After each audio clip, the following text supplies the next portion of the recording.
அலைகளின் மேற்பொருந்துகை சம்பந்தமான கேள்வி.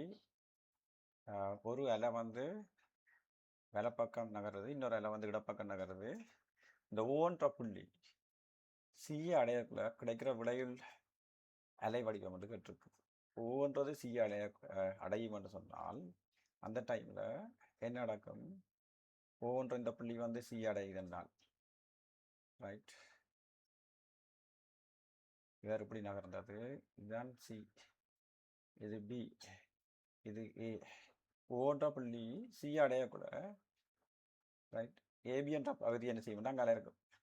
இந்த சிபி என்ற பகுதியில் இருக்க இந்த அலையும் போக்குஞ்சால வார இந்த அலையும் வந்து எதிர திசையில் மேற்பொருந்தக்கூட விளையுள் இடப்பெயர்ச்சி பூஜ்ஜியமாக இருக்கும்.